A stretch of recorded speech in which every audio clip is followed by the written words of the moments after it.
a formação de um professor mediador e a realização cotidiana dessas mediações também demandam de outras mediações. E a gente vai passar por isso. Quem foi que disse isso?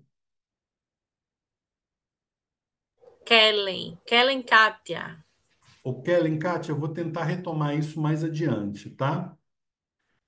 Bom, primeiro, é lugar comum, né, a gente dizer, já que nós estamos aqui com pessoas de Sergipe que estão aí à frente dos fóruns do Fórum Estadual e dos fóruns municipais, regionais, né, de educação, é meio que lugar comum, mas é sempre bom a gente demarcar que, assim, o que é o Plano Nacional, né? O Plano Nacional de Educação não é a primeira edição, né? Tampouco será a última, mas ele é algo que está preconizado, né? Tá delimitado, definido, conceituado, tanto na Constituição Federal de 88, quanto na Lei de Diretrizes e Bases, né, da Educação Nacional, que a atual em vigência é a Lei 9.394 de 1996. E esse plano, ele traz, então, na sua estrutura, um reconhecimento social do direito à educação.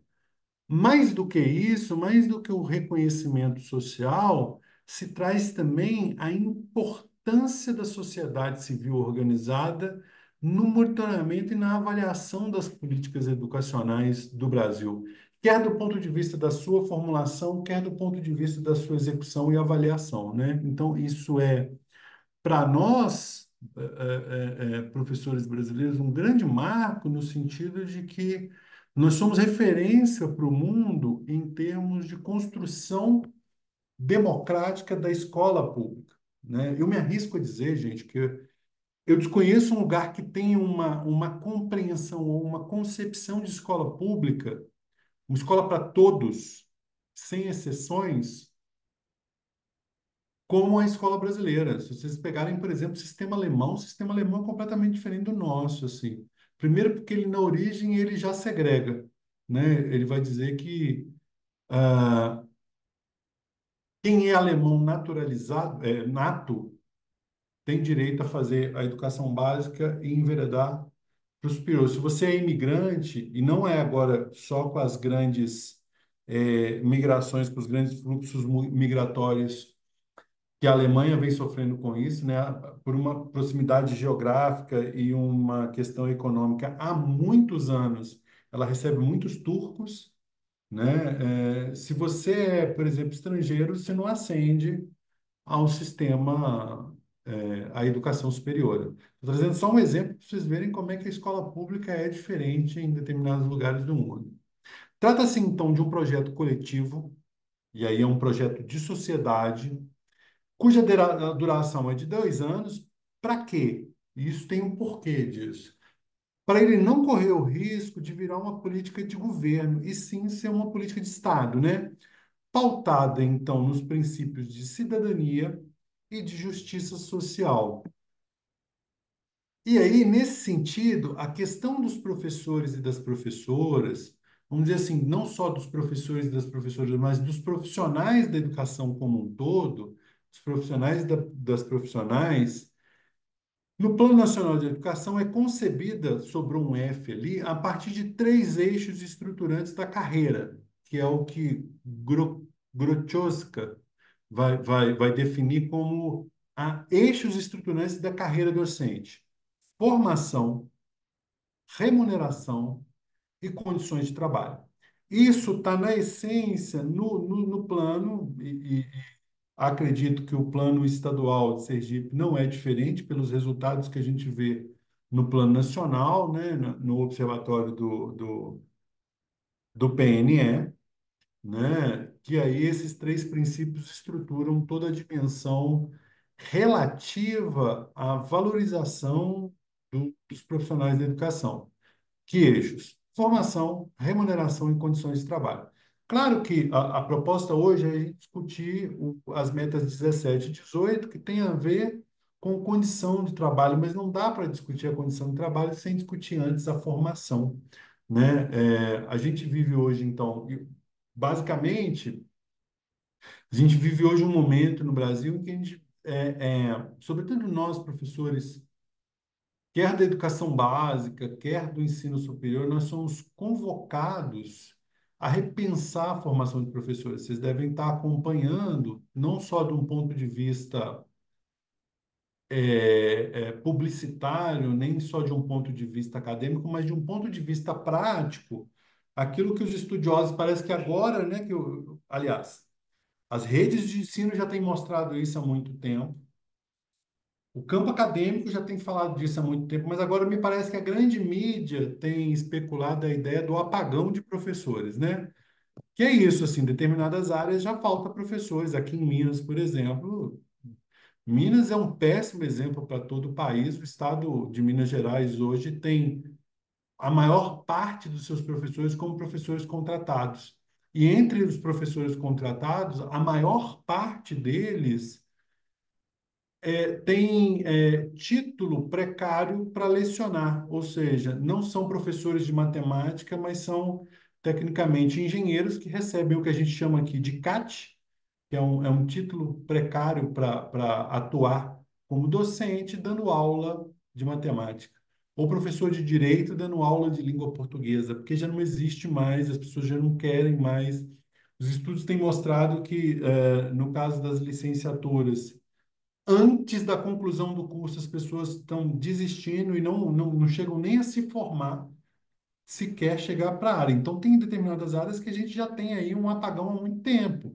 Por exemplo, no ensino de ciências, né? Professor de física deve ser um negócio raro para vocês também, né? Gente, me corrija se eu estiver errado, porque eu ainda não conheço a realidade educacional tão de perto como vocês conhecem a do Sergipe, mas deve ser bem por aí, não? É assim mesmo. Pois é, gente. No PNE, então, tentando reverter esse quadro, a gente tem quatro metas que diretamente vão incidir sobre a docência e aspectos de valorização do trabalho docente. Primeiro, a formação dos profissionais do magistério, uma formação em nível superior, que é a meta 15. A meta 16, que vai trabalhar com a formação dos profissionais do magistério em nível de pós-graduação. E aí, quando a gente fala de pós-graduação, a gente está falando de especialização, mestrado, acadêmico ou profissional e doutorado, né, no âmbito da formação continuada. A meta 17 e 18, que é o alvo da nossa conversa hoje, que é a valorização salarial do magistério público, a 17, e a meta 18 do plano de carreira dos profissionais do magistério, plano de carreira e remuneração, né? PCR, dos profissionais do magistério. Bom, essas metas eu considero que elas são as metas que diretamente têm efeito sobre a valorização da docência. No entanto, a gente não pode pensar o Plano Nacional de Educação como metas que são autônomas e independentes, mas como um todo orgânico, né? Porque qual que é a proposta do plano de 2014 a 2024, que infelizmente a gente não conseguiu efetivar, mas que a gente leva para o plano de 2024 a 2034, que é a construção de um sistema nacional de educação. E pensar um sistema nacional de educação a partir de um plano nacional de educação é tentar pensar ele como um todo orgânico. Então, se a gente tem essas quatro metas que diretamente querem expressar o desejo de toda a sociedade brasileira, de toda a sociedade sergipana, de toda a sociedade dos municípios que compõem o estado de Sergipe, para a valorização dos profissionais, nós não podemos deixar de pensar que existe no plano, e por isso que precisamos estar atento e forte, como diz a música da Gal Costa, que temos metas que, se não forem olhadas com muito carinho, com muita atenção, podem contradizer essa valorização. E eu gosto muito da discussão da Dalila de Oliveira, que é professora, inclusive, aposentada do meu departamento, está hoje na CNTE e hoje numa diretoria do CNPq, ela vai dizer que, apesar das quatro metas diretamente vinculadas aos profissionais da educação serem as metas 15, 16, 17 e 18, como a gente viu no slide anterior, sobre as quais o movimento sindical docente pôs seu foco durante o processo de tramitação do atual plano, né? Há nesse PNE outras metas e estratégias que terão influência direta sobre a questão docente. Uma delas, por exemplo, é a meta 7 de qualidade da educação básica. Ideia de qualidade na educação básica é um negócio complexo, né, gente? Assim, eu não sei como é que vocês estão vendo isso na realidade de vocês, mas, por exemplo, Daniele, para você, o que é qualidade em educação? Assim, a queima-roupa, Daniele.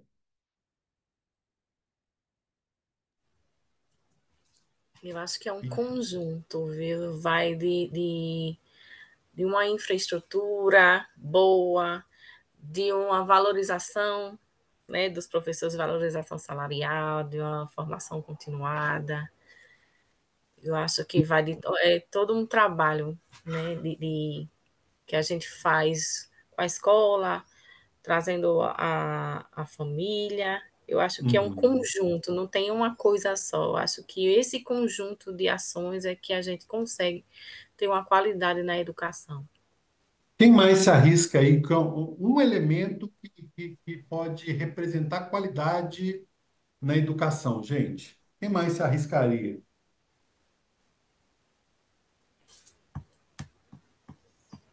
Gente, não precisa brigar não, viu? Cada um só levantar a mão e falar que quer falar que Daniela e Mônica, na qualidade de moderadores aqui, a gente vai moderando o debate, viu?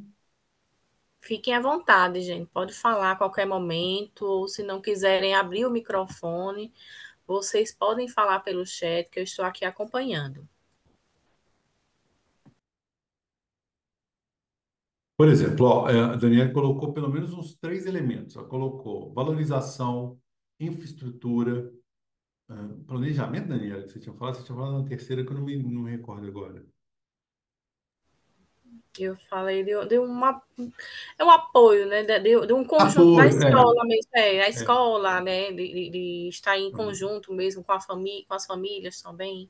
Trabalho coletivo, né? Gestão Isso, democrática. Olha só, nada isso. disso sozinho é qualidade, tudo isso sozinho, tudo isso reunido é qualidade, não é qualidade. Qualidade em educação é um conceito muito polissêmico, né? Então, por exemplo, eu que sou da educação infantil, eu sempre falo assim com os meninos do estágio, assim, professor, eu fui para uma escola e a professora estava brigando com a mãe, porque a professora fala que não alfabetiza e a mãe fala que alfabetiza. Falo, tudo isso está dentro de uma ideia de qualidade. A mãe que quer que aos 4 anos a criança leia e escreva, ela está baseada numa ideia de qualidade. Essa ideia de qualidade pode não ser a mesma da escola, pode não ser a mesma da legislação, mas é uma representação. A ideia de qualidade é um negócio que está na cabeça da gente. A gente que olha para as coisas é uma medida de valor, né? E valor não está na coisa em si, valor é algo que a gente atribui, né? A meta de qualidade hoje, quais são os parâmetros que a gente tem de qualidade? O indicador de desenvolvimento da educação básica. O problema é que a gente pega isso e quer fazer disso instrumento de valorização dos professores. Então, por exemplo, a gente quer pagar premiação pelo IDEB. E se valorizar professor, gente, tem que tomar cuidado com isso. Por isso a ideia da metáfora, né, da música da Gal Costa, lá, o Divino Maravilhoso, do estar atento e forte. Porque às vezes a gente tem formulador de política pública, tem a melhor das intenções, mas isso está muito mais desvalorizando e desmotivando do que valorizando, né? A outra Concordo, é a meta de professor. gestão democrática. Oi. Concordo muito com isso. Eu acho que quando a gente tem esse olhar de premiação, é porque a escola, os estudantes, eles ainda não entenderam o objetivo, né, que são essas avaliações, né? Quando a gente faz uma avaliações em larga escala, SAEB, SAES, aqui tem o SAES, então é um trabalho que precisa ser feito para que o estudante, o professor, a escola possa entender o que é que aquilo vai significar para a É. qualidade da nossa educação. E como que aquilo permite corrigir, inclusive, a própria rota. da educação pública. Exatamente, porque ali, a partir dos resultados, é que eles vão, né, pensar em políticas públicas, o que é que a gente pode, até enquanto escola, melhorar, trabalhar em cima daquelas necessidades dos estudantes. Exatamente. E aí, Daniela, o que que a gente viu quando o IDEB foi se instituindo, né? Que muitas redes, por exemplo, pararam de investir no plano de carreira e pagar por premiação. Então, e isso acaba, e isso não deixa de ser, gente, uma psicologia behaviorista que a gente estudou lá no curso de pedagogia, né? Quem fez, ou quem fez na licenciatura Psicologia 1 e 2 vai ver que é isso, né? Uma relação de estímulo e resposta, que pode dar muito certo ou pode dar muito errado, já dizia as teorias do desenvolvimento humano, né? Uma outra meta que, se não for tomada com muita seriedade, é a gestão democrática, né? E a gente tem no Brasil uma ideia muito truncada de gestão democrática, né? Porque gestão democrática é falar assim, chegar para a comunidade escolar e falar assim, olha, hoje os meninos do quinto ano estão fazendo isso. Como é que a nossa comunidade pode ajudar no desenvolvimento dessa aprendizagem? Não é fazer o pai avaliar o trabalho do professor, assim. Eu, na qualidade de pai, eu costumo brincar que eu, na qualidade de pai, eu tenho desejos sobre o futuro do meu filho. E às vezes esses desejos, eles são muitas vezes atravessados pelas frustrações dos meus próprios desejos, né? Professor não, gente, professor tem objetivo, professor, escola tem objetivo, tem meta de desenvolvimento. E aí eu acho que é um tanto quanto problemático a gente colocar o pai que não tem formação pedagógica para avaliar o trabalho do professor, né? E daí que a gente vê surgir essas tensões, por exemplo, não é educação infantil, vocês alfabetizam, não alfabetizam, não sei o quê. Ó, no quinto ano vocês não ensinam isso, por quê? Não sei o quê. Ó, no segundo ano do ensino médio vocês não estão ensinando isso, por quê? Eu sou de um tempo, gente, eu lembro que confessar, conf, so- co- é, confissões de não tão adolescente assim para vocês. Assim, eu estava no terceiro ano, que nem era terceiro ano naquela época, era a terceira série do primeiro grau, né? Que foi quando eu estudei, ainda não tinha ideia de educação básica, de ensino fundamental e médio, era ensino de primeiro, segundo e terceiro grau, né? Minha mãe foi chamada na escola e só por causa da professora, porque ela falou assim: se você não bater nele, minha mãe falando com a professora, se você não corrigir ele agora, eu vou corrigir na frente da turma. Pelo amor de Deus, gente, não tô falando para vocês, senão vocês vão sair da fala. Você fala assim, professor é doido, ele falou que a gente tem que bater nos meninos, não sei o quê. Só que hoje, se a gente chama a atenção do menino e fala assim, menino, você não quer estudar, assim, é perigoso a professora tomar um couro, né? Tamanho é a deturpação que a gente tem de uma ideia de gestão democrática da educação.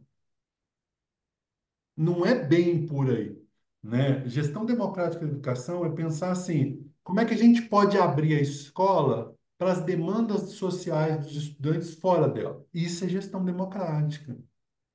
Então, assim, os meninos estão estudando no quinto ano para entender mistura homogênea e heterogênea, eles estão estudando o processo de fabricação de fogos de artifício. A gente pode discutir como é que a gente faz isso com o auxílio da comunidade? Olha, a escola precisa de uma reforma, nós precisamos debater assim, qual que é a dimensão, quais são as possibilidades reais dessa reforma. Vamos para o conselho de classe? Eu acho que é isso, mas não é avaliar o professor ou colocar o pai que não tem formação acadêmica em nível de licenciatura para avaliar o trabalho do professor. Isso é uma deturpação da ideia de gestão democrática e que a gente viu durante muito tempo nos planos estaduais e na própria construção do plano nacional, essas ideias muito truncadas. E outra, gente, não dá para falar de financiamento, não dá para falar de valorização de professores, de plano de carreira e remuneração, sem falar de financiamento, né? Nós tivemos aí em 2020 uma conquista que foi o Fundeb permanente, né? Com fatores de ponderação nunca antes vistos, como diz o Lula, né? Nunca antes vistos na história desse país, né? O fator de ponderação que é muito específico para cada etapa e para cada modalidade. Então, porque antigamente a gente tinha como referência o fator de ponderação 1, que era o fator de ponderação dos alunos e estudantes no ensino fundamental. Ora, a gente sabe que é muito mais caro ter uma turma de eixo, assim como é muito mais caro ter uma turma de berçário. né? Para cada época da vida, a gente precisa ter um fator de ponderação X. E aí o Fundeb permanente foi muito significativo com o CAC e o CAQui, o VAR, o VAAT, o VAAF, né? Mas a gente precisa agora saber como é que isso vai se operacionalizar no cotidiano. Então, mais uma meta que precisa, porque indiretamente ela afeta a valorização da docência, a gente também precisa estar atento e forte, sobretudo nesse momento que a gente vive, de fechamento de um plano, que a gente sabe que não foi totalmente alcançado, e a construção de um novo plano nacional e os planos subsequentes, que são os planos estaduais e os planos municipais, né? Bom, nesse sentido, a Dalila de Oliveira vai dizer que essas definições legais interferem diretamente sobre o trabalho docente, impondo objetivos contrários à autonomia institucional das escolas e ferindo, em grande medida, os pressupostos da autonomia profissional reclamada pelos docentes, que era aquilo que a Kátia, né? Nossa, lembrei que Ellen Kátia do seu nome. Eu tenho um problema com o nome, eu esqueço o meu, gente. Assim, que é isso, para o professor ser, e eu acredito, como a Kellen, eu acredito piamente que hoje a gente tem uma exigência de professores e professoras que, de fato, sejam mediadores dos processos de apropriação e construção do conhecimento dos estudantes, mas esse tornar-se mediador também precisa de mediações, que são financiamento, trabalho coletivo, né? Uma gestão efetivamente democrática, mas de muita autoria e de muita autonomia dos professores nesse processo.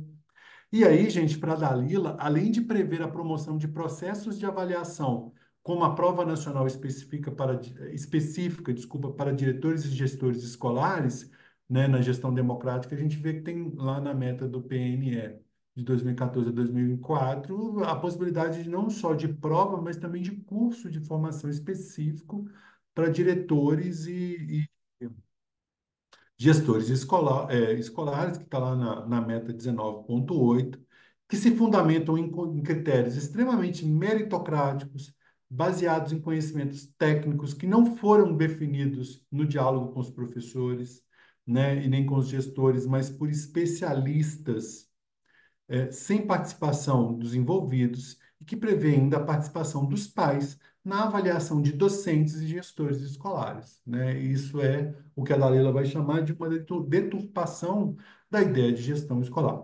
Por isso, mais uma vez, faz, pelo menos para mim, não sei para vocês até agora, até aqui, a ideia de que nessa transição de um plano que se encerra e outro que se inicia, a gente mais do que nunca precisa estar atentos e fortes.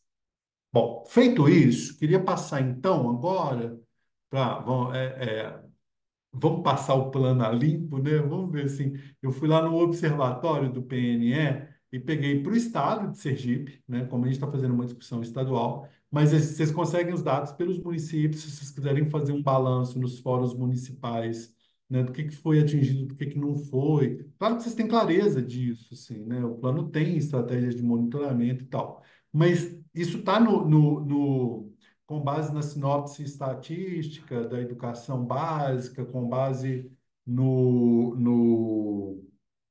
na PNAD contínua, né? O INEP hoje disponibiliza, pelo observatório do PNE, as metas, né? E cada indicador, cada estratégia, como é que ela foi alcançada, se não foi, vocês conseguem ver gráficos. E aí queria trazer isso hoje para a gente discutir. Então, relativo à meta, né, 17, deixa eu só porque ficam umas barrinhas aqui, eu tenho que mudá-las toda hora de lugar. Que é valorizar os profissionais do magistério das redes públicas da educação básica de forma a equiparar seu rendimento médio ao dos demais profissionais com escolaridade equivalente até o final do sexto ano de vigência desse plano.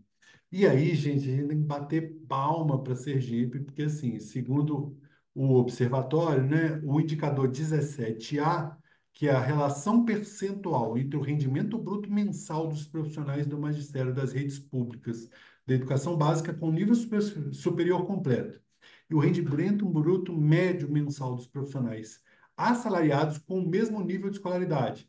Teve um aumento aí, se comparado de 2013 a 2022, em 136,4%, o que é muito legal.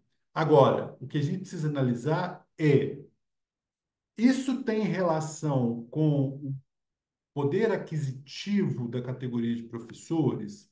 Porque é um aumento que a gente vê, por exemplo, hoje a gente tem um processo salarial aqui em Minas, uma negociação salarial, em que o governo propõe 5,2% de aumento para todas as categorias. Mas quando você dá 5,2% para um técnico da Secretaria da Fazenda, né? Um procurador da Fazenda, que ganha 16 mil, 5,2% é um aumento considerável. Mas quando você passa isso para um professor que, no caso de Minas, não recebe o piso nacional salarial, isso dá um aumento, gente, de R$ 100. Então, precisamos também estar atento e forte e monitorar isso. Então, entre 2013 e 2022, em pontos percentuais, Sergipe apresenta o que eu acho que é louvável, porque mostra um esforço aí importante do Estado, né? E claro, uma atuação, eu entendo, acho que muito ativa e efervescente do Fórum Estadual de Educação, tem um aumento aí percentual, né, de pontos percentuais em 43,9%, o que eu acho que é extremamente considerável. Bom, o indicador 17B vai analisar a relação percentual entre o rendimento bruto médio mensal dos profissionais do magistério da rede pública da educação básica e dos profissionais assalariados com nível superior completo. Então, olha vamos dizer assim, a média móvel, né, que vai mostrando a evolução. E, claro, momentos de involução, né, de 2013 a 2022. Então, nesse período de 10 anos, vocês veem que tem um primeiro recuo em 2014, né? E aí nós precisamos entender que indicadores sociais que marcam esse recuo. É um momento de crise mundial muito grande, né? Uma recessão chega no Brasil muito grande. Em 2016, aí a gente tem uma recuperação em 2015, em 2016 tem uma nova queda, em 2016 a gente teve a PEC, que é chamada da PEC do fim do mundo, né? Que inclusive cria medidas de muita austeridade fiscal e diz que investimento em educação e saúde só pode ser é, é, realizado mediante superávit, né? O que também trouxe algum problema. E a gente tem aí uma retomada em 2017 que vai ascendendo até a marca histórica de 136,4% em 2022. Bom, o rendimento bruto médio, se em comparação, né, a gente tem aí em verde o poder aquisitivo dos profissionais do magistério e no amarelinho ali nesse tom mais dourado dos demais profissionais. Então, olha como é que a discrepância era grande em 2014, né? Como é que o poder aquisitivo dos profissionais da educação, em especial do magistério, era muito menor do que dos outros profissionais com assalariados, né, com salários definidos pela categoria sindical e tal, e como que a partir de 2019 isso vai aumentando, isso vai valorizando. Tem elementos que ajudam isso? Tem. O cumprimento, por exemplo, do piso nacional salarial dos professores né, dos profissionais do magistério da educação básica é um marco que ajuda os municípios e os estados que fizeram efetivamente, né, o pagamento do piso, e aí rateio do Fundeb, que a gente viu sobretudo de 2020 para cá e tal, isso tudo tem ajudado e muito, né? Sua cara tá ótima, Daniela, de quem tá assim, oh meu Deus, para que que eu chamei esse cara? Ou então eu tô gostando desse trem, assim. Prefiro acreditar na segunda hipótese. É isso mesmo? Só aqui analisando o gráfico. Tá, tá processando, né? Então, Bom, aqui a gente tem em valores. Então, isso também, gente, eu não estou inventando nada, não, tá? Isso está tudo no observatório do PNE. Consegui esses dados todos lá. Então, em 2013, né? Desculpa, mexi errado aqui. Então, o rendimento bruto mensal, ele sobe de 6.513, claro que isso é uma conta média, né? Assim, é uma média salarial e tal, em 2013, para 6.778,20 em 2020, né? No caso do magistério. E aí a gente vê que há um decréscimo de outros também, porque também a gente precisa avaliar isso, né? Não é só porque aumentou o salário, não. Em outras carreiras também você teve aí um arroxo salarial. Isso é uma coisa que precisa também de muito dado demográfico para entender, né? E econômico para entender essas variações, né? Gente, vocês estão quietinhas e quietinhos e caladinhos. Tá tranquilo até aqui? Professor, Está ótimo aqui fora. só aumenta um pouquinho o teu volume, que eu tenho algumas pessoas aqui que estão dizendo que você está falando baixo, por incrível que pareça. Eu disse que o senhor fala baixo mesmo, viu? Deixa eu aumentar então meu volume. Pode ser isso mesmo, meu volume que tá. Vê se melhorou. Bem Melhorou? melhor agora. Sim. Então, tá bom. Deixa eu voltar aqui agora. Então, bom. E aí, agora vamos para a meta 18, né? Meta 18, a gente tem que bater muita palma, assim, porque tem muita coisa também boa, assim, muita coisa que se não foi em Sergipe, se não foi atingido, está pertinho de acontecer. Então, qual que é a meta 18? Assegurar, no prazo de 2 anos, a existência de planos de carreira para os profissionais da educação básica e superior pública de todos os sistemas de ensino e para o plano de carreira dos profissionais da educação básica pública tomar como referência o piso salarial nacional profissional definido em lei federal nos termos do inciso 8º do artigo 206 da Constituição Federal. E olha que belezura, gente. Nesse caso, o indicador 18A, percentual de unidades federativas que possuem plano de carreira e remuneração dos profissionais do magistério.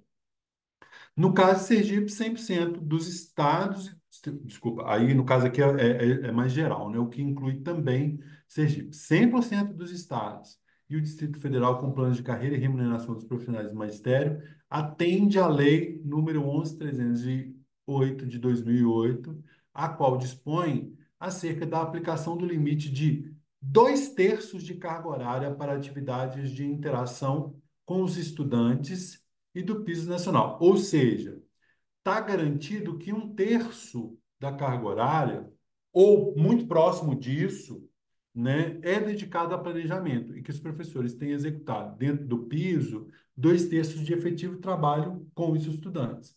Esse é um marco que a gente precisa celebrar também, né? Porque isso também está na ideia de não só de formação continuada, só precisa de tempo e planejar e investigar e estudar para organizar um planejamento de aula é também formação continuada, porque desencadeia processos de desenvolvimento profissional docente, né? E olha que beleza, gente, a meta de 100% foi atingida, né?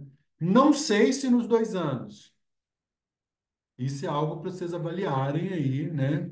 Mas segundo os dados que está lá, que o INEP conseguiu captar, fazendo todas essas fórmulas, me parece que sim, o que eu acho que é algo que a gente precisa nesse momento celebrar. Bom, o indicador 18B vai perguntar aí o percentual de unidades federativas que prevêem o limite máximo de 2/3 da carga horária da atividade de interação com os educantes. Também 100% dos municípios, 100% dos estados atingiram e me parece que Sergipe também, né? A meta era fazer isso em 2 anos, o que a gente não tem muito clareza se foi de fato em 2 anos ou se isso levou mais tempo, né? Daí a importância da gente estar atento e forte. Olha, já são 16 horas, controlem meu tempo aí, viu, gente? Porque ainda tem alguns slides aqui. Vamos ver aqui o que que eu ainda tenho para. Ainda tenho 10 slides. Vou dar uma corridinha para poder sobrar tempo aí para um debate, né? Bom, o próximo indicador, indicador 18C, percentual de unidades federativas que atendem ao piso salarial nacional de professores. 100% dos estados do Distrito Federal com plano de carreira e remuneração dos profissionais do magistério, que atende à lei tal, ao qual dispõe acerca da aplicação de limite de 2/3 da carga horária para atividades de interação com os estudantes e do plano salarial, o piso salarial nacional de professores, né? Então, a meta é de 100%, e aí não identificaram ainda pela fórmula do INEP essa variação, mas isso não é um problema de Sergipe, não. Isso não foi identificado em todo o país, tá? Eu acho que tem um problema específico na fórmula. As unidades federativas que possuem plano de carreira e remuneração para os profissionais não docentes, de 2018 a 2021, então de 2018 a 2021, nos últimos 5 anos, chegou aí aos 100% da meta, o indicador foi alcançado, né? Mas aí eu acho que é um negócio que a gente tem que estar atento e forte. Então, por exemplo, eu não sei no caso de Sergipe, e aí é muito caro para a educação infantil, porque nesse momento eu estou numa pesquisa que, inclusive, é encomendada pelo MEC, que é sobre a presença de auxiliares de sala na educação infantil. O que que a gente tem visto? Em muitas redes, não se contrata professores, paga-se o piso, mas não abre mais concurso, e contrata um profissional caracterizado como não docente, mas que no cotidiano, sim, realiza atividades docentes com os profissionais, com as crianças, no caso da educação infantil, que são os auxiliares de turma na educação infantil. E que em alguns, eu não vou me arriscar a dizer no Nordeste, mas em alguns estados do Sudeste, em alguns municípios localizados nos estados do Sudeste, esse sujeito já começa a aparecer nas escolas de ensino fundamental, o que é muito preocupante. O que é muito preocupante, assim, porque passa a ser, por parte do formulador de política pública, uma alternativa economicista e que vai ferir a ideia de qualidade que a gente discutiu anteriormente e que está lá na meta 7. Percebem, assim, qual que é o risco disso? Bom, o indicador 18 é percentual de municípios que possuem plano de carreira e remuneração dos funcionários do magistério. E aí o percentual de municípios, né? A gente vê que no caso dos municípios de Sergipe, está perto de, de, de alcançar, né? O Brasil está com 98,7%, me parece que Sergipe está aí com 97,3% dos municípios. Vocês têm aí na Secretaria de Estado ou no Fórum Estadual de Educação, assim, notícia de município que ainda não tem plano de carreira ou que ainda não terminou a construção, porque a gente sabe que isso é moroso, né? A gente sabe que não é só o desejo, tem negociação com o sindicato, Câmara de Vereadores, o lobby dos grandes conglomerados, né? Enfim. Vocês têm notícia de algum município que ainda não dispõe?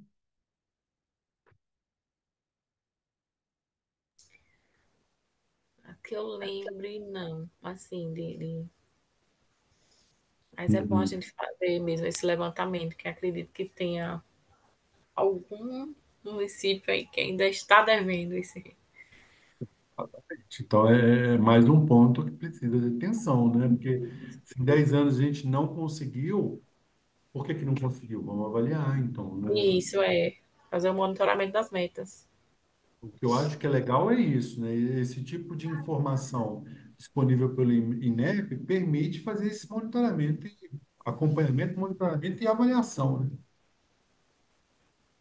Bom, na sequência, o indicador 18F, né, o percentual de municípios que prevêem um limite máximo de 2/3 da carga horária para educandos.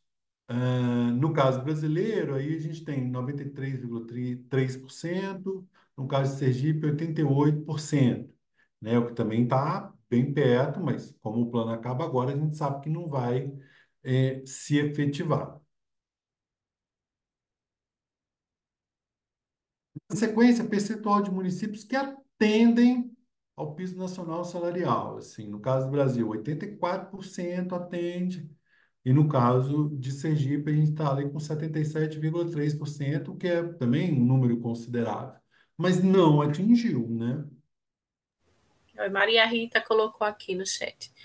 E ao final do acompanhamento, uma avaliação registrando em relatório. Exatamente, exatamente. O que eu acho que a gente precisa tomar, assim, como experiência, a gente já está concluindo o segundo plano, e é o segundo plano que algumas metas a gente não conseguiu, né? Eu vou trazer uma meta que para mim é muito familiar, para mim é muito comum, um lugar comum, que é a meta um, que é a universalização da pré-escola e o atendimento em pelo menos 50% da demanda por creche, né? A gente tem 24 anos de plano, são dois planos, né? E teve aí um hiato entre o primeiro PNE e o segundo, né? De 4 anos, que foi de 2011 a 2014. A gente viveu, tecnicamente, 24 anos para não dar conta, né? E aí a gente tem que pensar assim, se a educação é direito público subjetivo, não cumprimento de uma meta dessa, que está em lei, numa lei ordinária da educação nacional, qual que é a sanção jurídica? Porque é isso, né? Se o direito público subjetivo é um direito de todo cidadão, ele é um dever do Estado. E o não cumprimento desse dever do Estado é passível de sanção jurídica, assim. O que que vai acontecer com o município que não cumprir essa meta? Que vai acontecer com o Estado que não cumprir essa meta? O que que vai acontecer com a própria União? Porque, né? A gente tem que pensar que o Pacto Federativo fala que a oferta de educação infantil e ensino fundamental no bojo da educação básica é uma ação prioritária dos municípios, mas em regime de colaboração com os estados e a União, né? Se o Pacto Federativo fala que ao Estado compete a oferta de ensino com prioridade, a oferta de ensino médio e educação técnica e tecnológica, né? Mas em regime de colaboração com os municípios e a União. Então, ele também não pode só vilanizar, né? Por exemplo, o governador de Minas está com essa vibe agora. Ele fala assim: não, a lei fala que eu tenho obrigação com o ensino médio e técnico. Tomem aí para vocês esses, ó, vocês municípios, vocês prefeitos, tomem as escolas de ensino fundamental, porque não tem nada a ver com isso. Não, tem a ver, tem a ver. A prioridade da oferta é do município, no caso da educação infantil e do ensino fundamental. Mas é preciso ter regime de colaboração, né? O Pacto Federativo prevê esse regime de colaboração. Maria Vamos, Rita complementou aqui.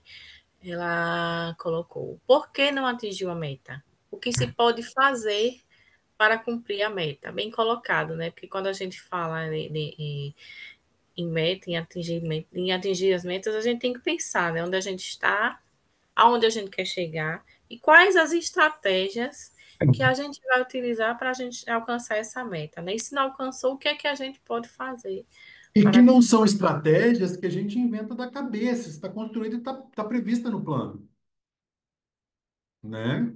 Isso é importantíssimo. A pergunta da Maria Rita está aqui, ó. Então, o que que eu acho que é? Aí é essa parte mais finalzinha para a gente entrar para um debate mais a miúde, aí vocês mais protagonizando, assim, o que que eu estou chamando de é preciso estar atento e forte, assim. A gente mostra aí, né, dilemas e tensões, tanto para o plano nacional, para o plano estadual, acredito, né, de educação de Sergipe, que se encerre para aquele que se inicia a partir do ano que vem, que já nem vai ser ano que vem, porque já tem uma prorrogação aí desse PNA aprovada na Câmara, que está tramitando no Senado agora, para ele estender até 2028, né? Então, eu ainda acho que ainda leva um tempo aí a tramitação do novo Plano Nacional, da lei que regulamenta o novo Plano Nacional de Educação. Mas o que que a gente evidencia nesse giro que eu tentei fazer com vocês assim? Um bom cumprimento da meta 17, no caso de Sergipe, né? Isso eu acho que a gente precisa parabenizar e louvar, porque eu acho que é um exercício, eu diria, não só do governo ou dos governos sergipanos, mas da sociedade civil organizada sergipana, que eu acho que é muito legal. Mas o que que falta? Que é a pergunta aí, eu partilho da mesma pergunta da Maria Rita, assim, o que que falta para a universalização das metas, né, dos indicadores e das estratégias presentes na meta 18, né? E aí a gente viu, ó, que é necessário garantir, ainda é preciso estar atento e forte no que diz respeito à garantia dos planos de carreira e remuneração aos docentes da educação básica. Nessa perspectiva, é preciso garantir a hora atividade aos docentes, que é aquele um terço que é exclusivamente de planejamento, que pressupõe estar fora de sala e fora de interação com os alunos. Não estou com isso dizendo que precisa ser fora da escola, não acredito nessa perspectiva de que fora da escola o professor vai planejar ou vai ter melhores condições para planejar, mesmo porque a gente está falando de um trabalho que, apesar de ter uma autoria individual do professor, é um trabalho coletivo, né? Como a gente discutiu ao longo dessa apresentação. Atenção ao piso nacional salarial dos professores, intensificar a construção dos planos de carreira, né? E atenção a esses mecanismos que eu falava para vocês, de precarização e de desprofissionalização docente lá, né? Presença cada vez mais acentuada na educação infantil e agora começando a aparecer no ensino fundamental também, de auxiliares de sala, muitas vezes sem formação e realizando atividades de docência no cotidiano, e premiações que mais precarizam e valorizam os professores. Bom, a guisa mesmo aqui de considerações finais, então, eu acho que a valorização dos profissionais da educação no contexto do Plano Nacional de Educação e, por conseguinte, no Plano Estadual de Educação, nos planos municipais de educação, é concebida, e se não é concebida, precisa ser tomada com muita seriedade, né? Precisa ser concebida como política de Estado da mais alta relevância, e, como tal, precisa efetivamente ser implementada no âmbito do PNE, o que não aconteceu nos planos anteriores, o que os resultados estão mostrando aqui. As tensões aqui apresentadas podem ameaçar as metas 17 e 18, inclusive do novo PNE que a gente está aí, né, em tramitação no Congresso Federal. Por isso que eu disse que é preciso estar atento, mais do que nunca é preciso estar atento e forte. Ufa! Sem dar um ataque do miocárdio aqui, eu consegui vencer a... Não sei se era essa a encomenda de Mônica e Daniele, mas foi o que eu consegui fazer. E só consegui fazer porque tive com base essas referências que posso passar a vocês. E é isso, gente. Obrigado.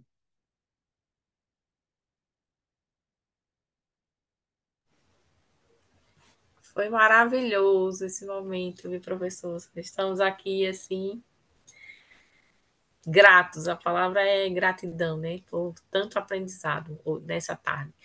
Nós vamos abrir, né, o chat. Se vocês quiserem fazer alguma pergunta, algum comentário, né, algum falar sobre o município de vocês, como é que se encontra dentro dessa meta, pode se manifestar e a gente está aberto aqui para essa conversa.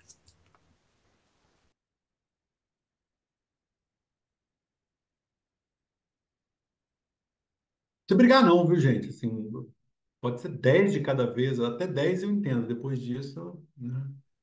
Professor, o senhor estava falando sobre a questão de auxiliares, né, sem formação.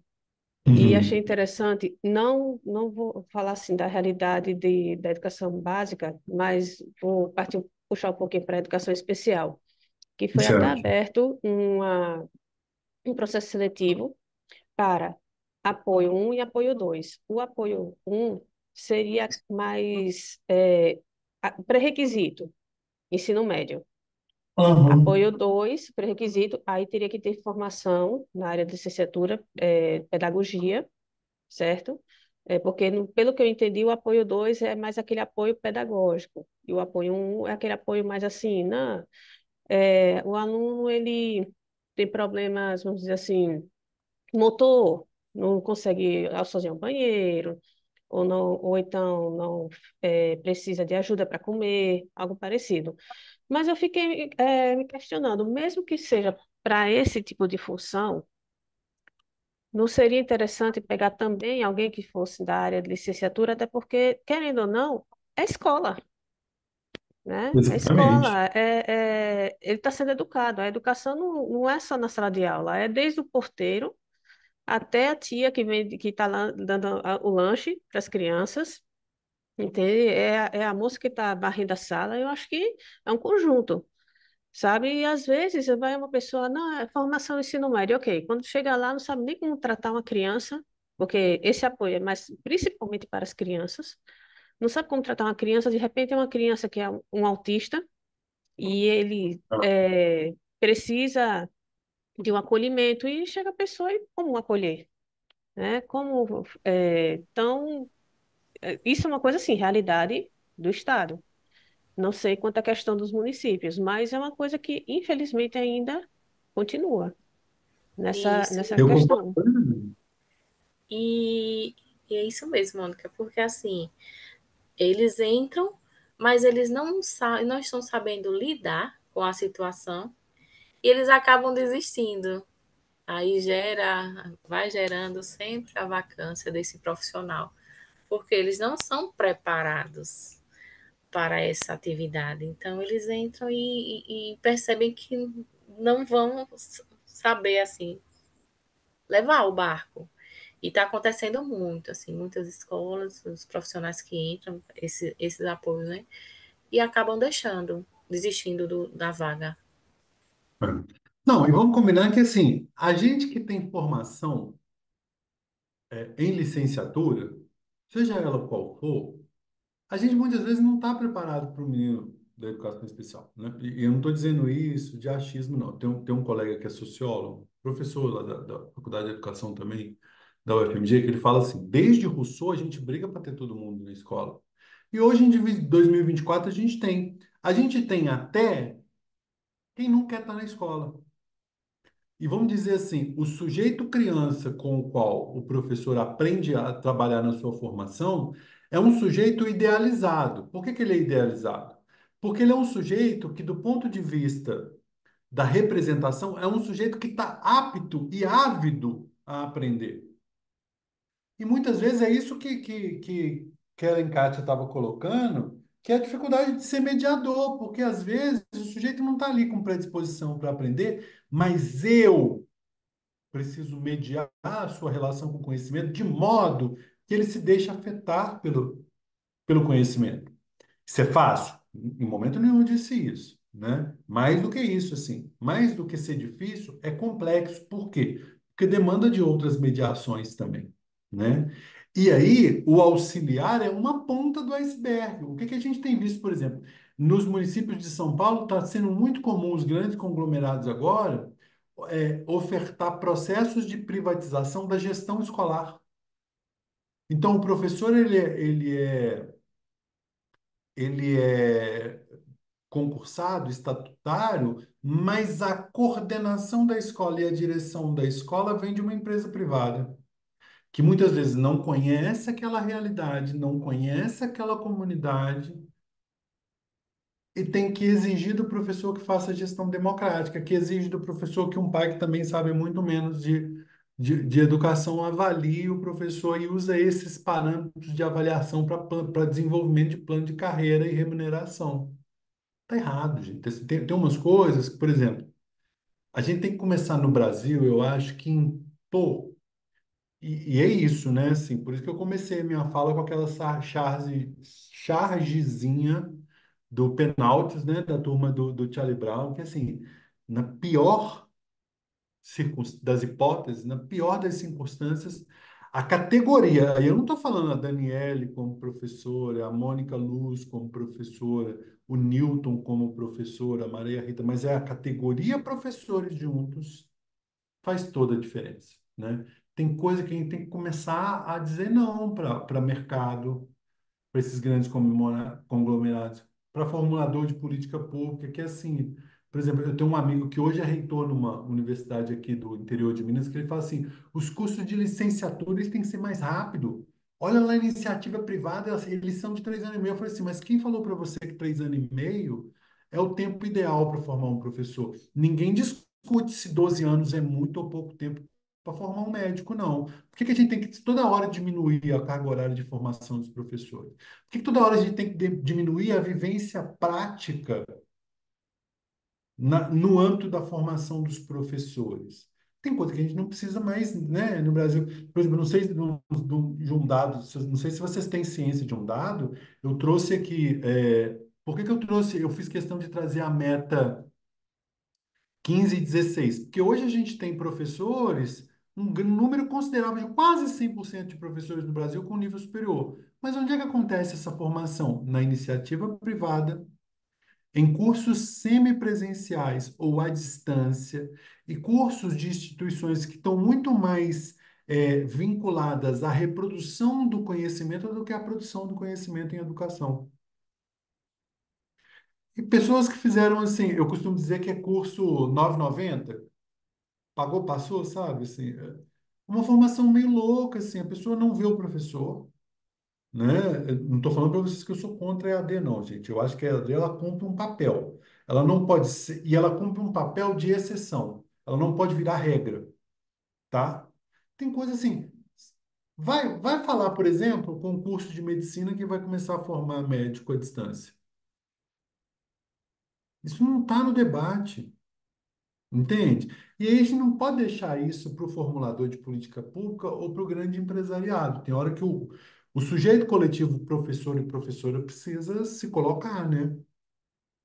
Enfim, você tem, por exemplo, hoje em curso, outras formas de precarização e de privatização que são muito difíceis. Por exemplo, em Belo Horizonte, aqui, capital de Minas Gerais, você tem um processo de concessão de construção de escola pública para a iniciativa privada, e aí a iniciativa privada tem a posse da gestão administrativa do prédio por 20 anos.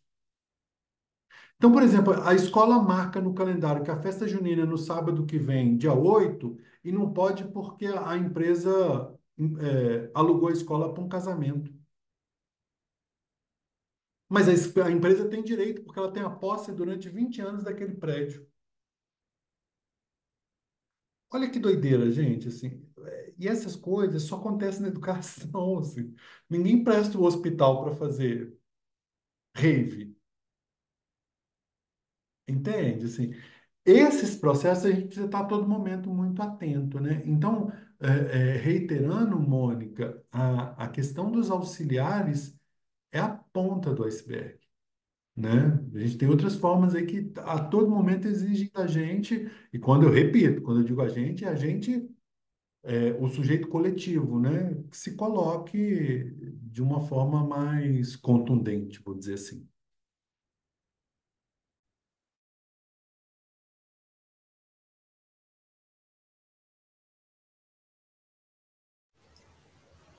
Mais alguém tem alguma colocação, quer fazer algum comentário, alguma pergunta? Pode ficar à vontade, viu?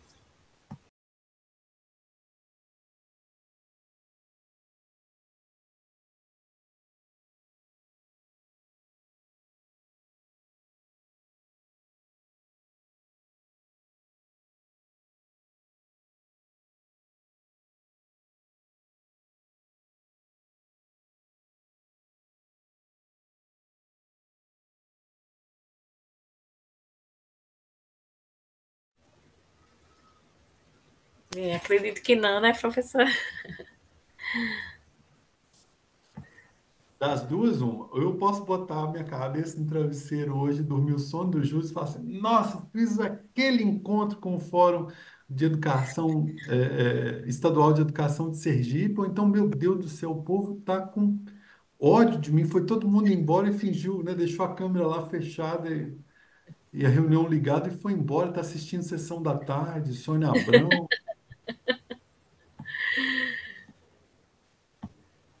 Mas foi maravilhoso.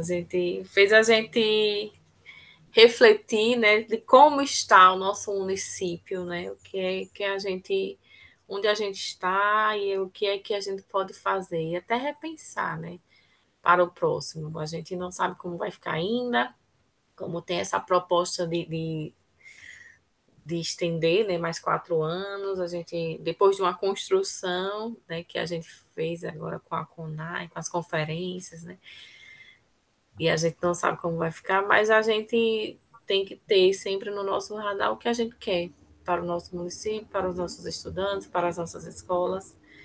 né? E o que é que a gente quer atingir dentro dessas metas. Eu acho que o trabalho tem que continuar e vamos seguir em frente. Então, a gente agradece, professor, a sua disponibilidade, esse momento maravilhoso que a gente aprendeu muito, né, sobre essas metas.